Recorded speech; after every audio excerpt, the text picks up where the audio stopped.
Good morning, boys and girls. Ms Barb here again. I here today with another story called The Grand Old Tree, and it's by Mary Noel Dupalm. Mm, I see the tree. There's animals all around it, birds and nests in the tree. I wonder why they call it grand. Mm, Grand? Could it be big or giant? Beautiful? We'll have to read and find out.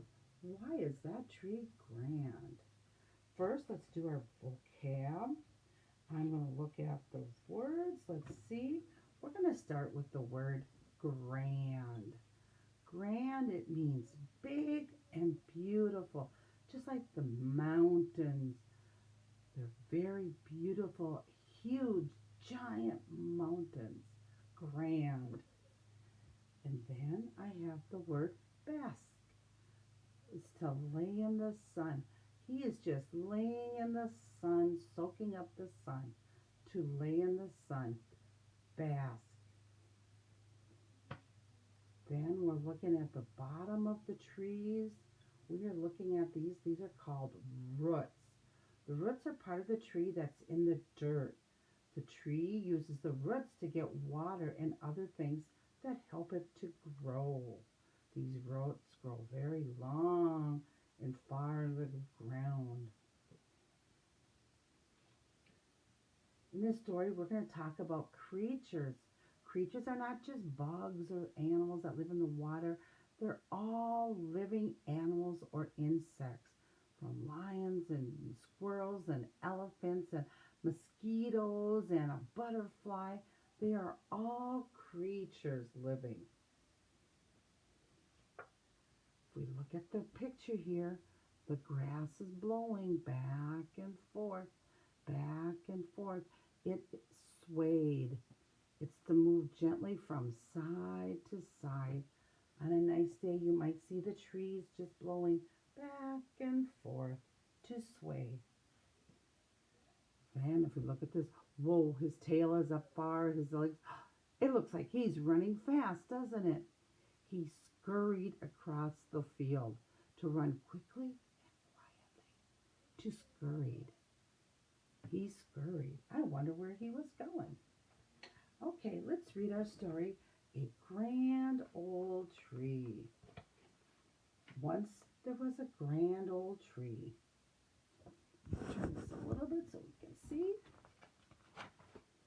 Her roots sank deep into the earth. Her arms reached high into the sky. She was home to many creatures. Birds nested among her branches. Squirrels scurried through their leaves. Caterpillars and ladybugs crawled about. The grand old tree flowered.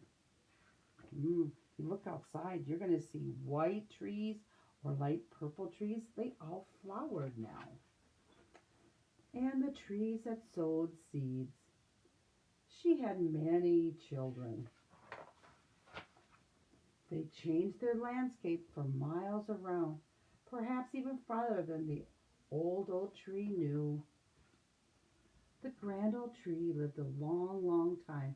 She bathed in the sun, bathed in the rain, swayed in the breezes, and danced in the wind.